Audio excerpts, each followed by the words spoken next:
আসিফ মাহমুদের ব্যাগ থেকে ম্যাগাজিন সহ গুলি উদ্ধার হওয়ার পরও তাকে কেন গ্রেপ্তার করা হলো না? উপর থেকে নির্দেশ থাকলে আমাদের কিছু করার থাকে না, এটা দেশের জন্য লজ্জাজনক। আসসালামু আলাইকুম। আজকে বাংলাদেশের দুইজন ক্ষমতাধর, তার একজন হলো এই যে এখন যাকে দেখতেছেন, এশিয়া মহাদেশের বিখ্যাত সাংবাদিক। তিনি অত্যন্ত পরিশ্রমী এবং কঠোর। তিনি যেসব সাংবাদগুলি ধরনের সাংবাদিক কোথাও নাই এবং পারেও না।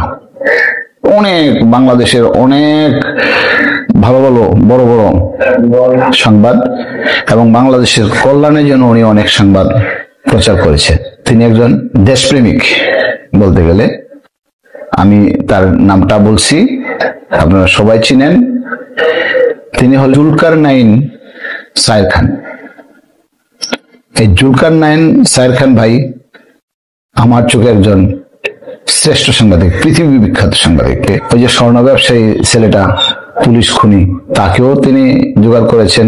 এবং আল্লাহ, জুলকারনাইন সায়ের খান ভাই যদি আমার এই ক্ষুদ্র একটা লোক, আমার ভিডিওটা দেখেন, তাহলে যদি কখনো দেখেন আমাকে একটু জানায়েন, আমি উপকৃত হব। দোয়া করবো আপনার জন্য, আমি মন থেকে দোয়া করবো আপনার জন্য। আপনার মতো লোক বাংলাদেশে আরো আসুক। তিনি একজন ক্ষমতাধর সাংবাদিক আমি মনে করি। কাউকে ভয় পায় প্রচার করেন না এবং সংবাদ জোগাড়ও করেন না।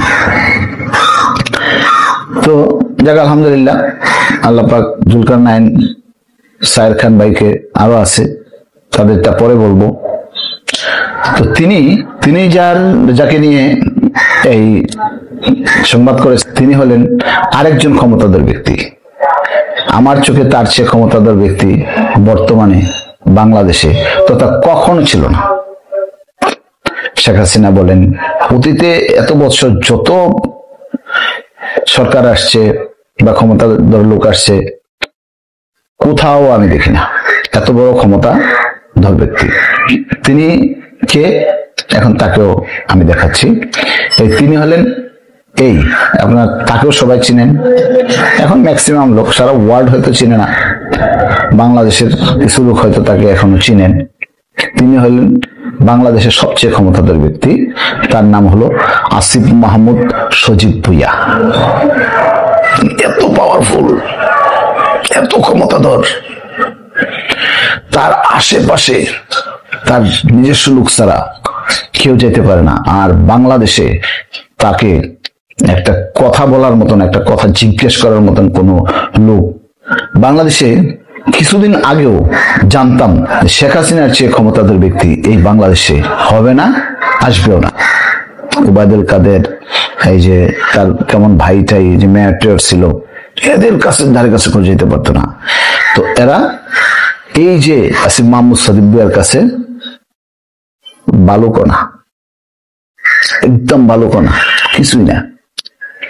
এত পাওয়ারফুল লোক এখন বাংলাদেশে হবে না, কিন্তু ভুল প্রমাণ হয়ে গেল। বাংলাদেশে শেখ হাসিনার চেয়েও আরো বহু ক্ষমতাধর ব্যক্তি আসছে, তৈরি হয়ে গেছে। যেমন এই লোকটা দেখেন তো, আপনারা চিনতে পারছেন কিনা? হ্যাঁ, তিনি বর্তমানে অধরা, তার এত ক্ষমতা। দেখুন, বিমানবন্দরে AK-47 এর গুলির ম্যাগাজিন ধরা পড়ার পরেও প্যান্টের দুই পকেটে হাত ঢুকিয়ে বীরের বেশে হাঁটাচলা করছে। এই যে দেখুন, এই যে দুই হাত প্যান্টের পকেটে, অথচ তার কিন্তু একটা ক্রাইম হয়ে গেছে এখানে, দুই হাত প্যান্টের পকেটে। কি বাহাদুরি, কি বাহাদুরি! পৃথিবীর সর্বশ্রেষ্ঠ ক্ষমতাধর একজন মানুষ, তার কোন রকম বিন্দু মাত্র কিছুই যায় আসে না। যা ঘটছে কিচ্ছু যায় আসে না, কারণ সে জানে কিছু করার মতন ক্ষমতা বাংলাদেশে কারো নাই, জিজ্ঞেস করার ক্ষমতাও নাই। কেন এমন হলো?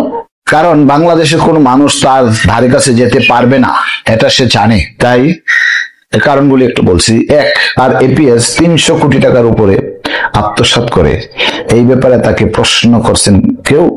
উত্তর না। ডিবি অফিস থেকে আসামি ছাড়িয়ে এনেছে, এটা কি পারে? উত্তর না।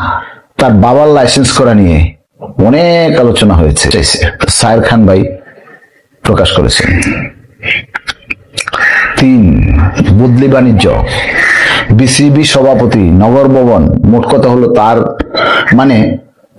মনে যা চাইবে তাই করবে, তাতে কাউকে হিসাব করার টাইম বা কাউকে গুনার টাইম। এদিকে তার বয়স 26 থেকে 27 বছরে পড়ছে। 26 বছরে AK-47 এর লাইসেন্স নেওয়ার পারমিশন, লাইসেন্স নিতে পারে? উত্তর হলো না। হয়তো সে বিশেষ একজন ব্যক্তি, বিশেষ বিবেচনায় দিয়েছেন। আর যদি নিয়মে না থাকে তাহলে তাকে যে অস্ত্রের লাইসেন্স দিয়েছেন তার একদিন বিচার করতে হবে, যদি নিয়মে না থাকে। আর নিয়মে থাকলে তো কোনো কথাই নেই, আমি তো জানি না। বাংলাদেশের আর কোন লোক কি পাবে AK-47 এর লাইসেন্সের? বাংলাদেশের আর কোন দ্বিতীয় ব্যক্তি পাবে?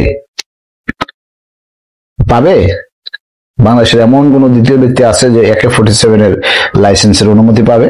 26-27 বছরের ছেলে মেয়ে পাবে? কোন 26-27 বছরের ছেলে মেয়ে পাবে এই অস্ত্রের লাইসেন্স? এই অস্ত্রের লাইসেন্স ফি, প্রতি বছরে নবায়ন ফি দেওয়ার টাকা সে কোথায় পায়? এই অস্ত্রটার লাইসেন্স ফি, নবায়ন ফি কোথায় পায়? তার বাবা তো একজন লোকাল এলাকার টিচার। একটা AK-47 লাইসেন্সের নবায়ন ফি মনে হয় বছরে 3 লাখ টাকার উপরে। তো তিনি তো গরিব ঘরের সন্তান, মধ্যবিত্ত না। তাইলে মা বছরে 3 লক্ষ টাকা সে শুধু অস্ত্রের লাইসেন্স দিবে, কোথেকে দিবে? অনেক হিসাব। সাংবাদিকরা নিউজ হওয়ার 5 মিনিটের মধ্যেই মুছে ফেলতে হয়, কত বড় ক্ষমতাধর সাংবাদিকদের। ভাত আছে, খেলার নাম বাবাজি। সাংবাদিকতা করতে হইলে 5 মিনিট নিউজ করার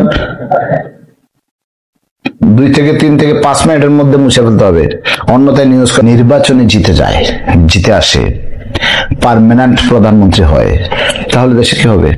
এখন তো সে প্রধানমন্ত্রী না, প্রধান উপদেষ্টাও না, নির্বাচিত মন্ত্রীও না, সিলেক্টেড ছাত্র প্রতিনিধি হিসাবে তাকে বসানো হয়েছে। যাক, আমার মতো আদার ব্যাপারে জাহাজের খবর নিয়ে লাভ নাই, তারপরেও মনটা মানে না। এই যদি একজন হয়, বাকিদের কি অবস্থা? দেশে এখন চাউল, ডাল, তেল, চিনি, নিত্যপণ্য, ঔষধ, যে সব কিছুরই দাম ঊর্ধ্বগতি, আগের চেয়ে অনেক বেশি। একটা খবরে দেখলাম 2 বাচ্চার মা বাচ্চাদের একবেলা খাওয়ানোর জন্য মাথার চুল বিক্রি করছে, কাইটা সমস্ত চুলগুলি বিক্রি করছে 150 টাকা। আর আসিফের পরিবার সহ পত্রিকা দেখছিলাম, সরকারি হিসাব অনুযায়ী সরকারি গাড়ি 14টি গাড়ি ব্যবহার করছে। যেমন আমিও আমার পরিবার নিয়ে চলতে পারছি না। অনেক লক্ষ লক্ষ কোটি পরিবার আছে যাদের সন্তানদের ছেলে মেয়ে অনার্স মাস্টার্স পাস করে বসে আছে, কোনো চাকরি বাকরি নাই। আমারও আছে 3টা ছেলে মেয়ে, কোনো চাকরি বাকরি নেই। ঘুরতে ঘুরতে পা ব্যথা হইয়া, অর্থ টাকা পয়সা যা কিছু আছে সব শেষ করিয়া ক্লান্ত হইয়া ঘরে এসে বসে, উপায় নেই। উচ্চশিক্ষিত ছেলে মেয়েরা এখন কি করবে? অটো চালাইতে পারে না, চাকরির চেষ্টা করতে করতে আর পারছে না। এখন হাজারো লাখো কোটি পরিবার আছে ডরে ভয়ে কিছুই বলছে না, কিচ্ছু বলার নাই। তাহলে কি এই আসিফরাই এই দেশে বসবাস করবে? আর অন্যরা? প্রশ্ন থাকলো সবার।